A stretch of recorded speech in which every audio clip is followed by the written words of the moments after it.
Hello folks, it's Anahita Rao. I'm back today with another video, and I wanted to speak about something that's a little bit controversial. Some astrologers take it into considerations and others do not. But I'm going to talk about it nonetheless because I think it's an important topic, and given that we're in August of 2019, I think it is something that is going to give us sort of a prelude to what's to come in 2020. So it's basically a time of letting go of clearing things for the remainder of the year so that we have a very fresh and positive start for 2020, which astrologically looks fantastic. All right, so now we're experiencing at the moment, and will be for a few weeks, the very feared yoga called Kaal Sarp by transit. And it's going to be on and off for the coming months. And it's going to be a partial yoga, not in its pure form. So that's the sort of the saving grace there. The majority of time from July 30th till December the 15th, when we will experience it, it will only be a partial yoga because the moon will be breaking it every month for 15 days, nearly 15 days.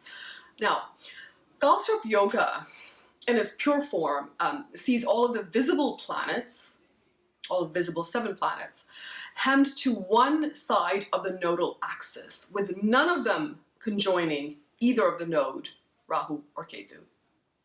Yeah. When a planet is conjoined to the nodes, it's only a partial yoga taking place. And so therefore those results will get modified. So in transit we have Saturn conjoined Ketu, as we all know. And for approximately half of every month from August till December of this year, as I mentioned, we have the moon breaking this yoga as it transits from Capricorn to Taurus, because it leaves the Rahu and Ketu axis completely when it does that. So essentially the partial yoga is only in effect for around half of each month till the end of the year. So now what exactly is this yoga? Let's get into that.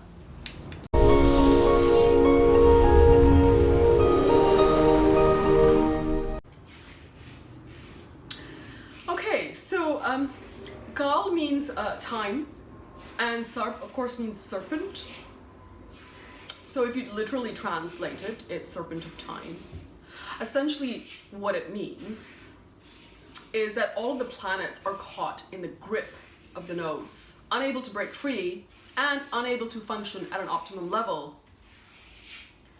because they're colored by the Rahu Ketu indications in the chart, which of course creates a psychological impact because we're talking about the nodes, which are shadow planets, and therefore very much connected to our psychology.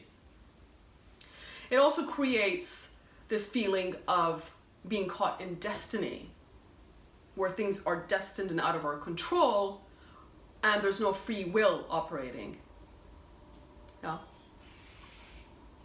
One thing to note, however, is that it's not recognized in any of the classical texts and not mentioned by Parashara. So that's why I mentioned earlier on that some astrologers take it to be quite a serious thing, and others don't really look at it. But I think it's important to pay attention to it, whether it's in transit or whether it's in your natal chart. Now here we can see, as I mentioned, that it's only going to be in its partial form for the next few months. When one or more planets join one of the nodes, this also gives that planet or planets the power to break through the tight hold that the Kaal Sarp Yoga creates. As well, there's a distinction between what's called the Kaal Sarp and the Kaal Amrit Yoga. Kaal Sarp Yoga means when Rahu is at the head and all the planets are moving towards Rahu in that direction in the chart. Whereas Kaal Amrit forms when Ketu is at the head and all of the planets are moving from Rahu towards Ketu. And here we have all of the planets moving toward Ketu. And this has been in effect since July the 30th. because we have Saturn tightly conjoined with Ketu, Saturn will be the planet to watch for, as it has the power to break through situations that we feel trapped within. Yeah. Out of all of the planets, Saturn has a detachment needed to break things that are no longer positive for us in our lives.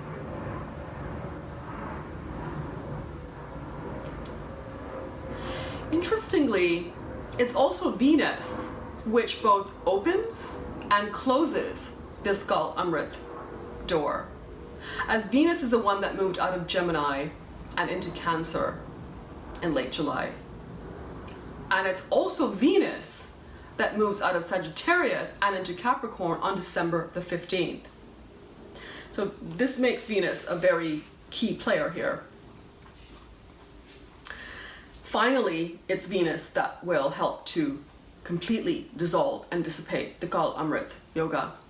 So this points to changes taking place in relationships. It could be some separation, it could be disruption, it could be dissolution, it could be some kind of a breakdown in relationships.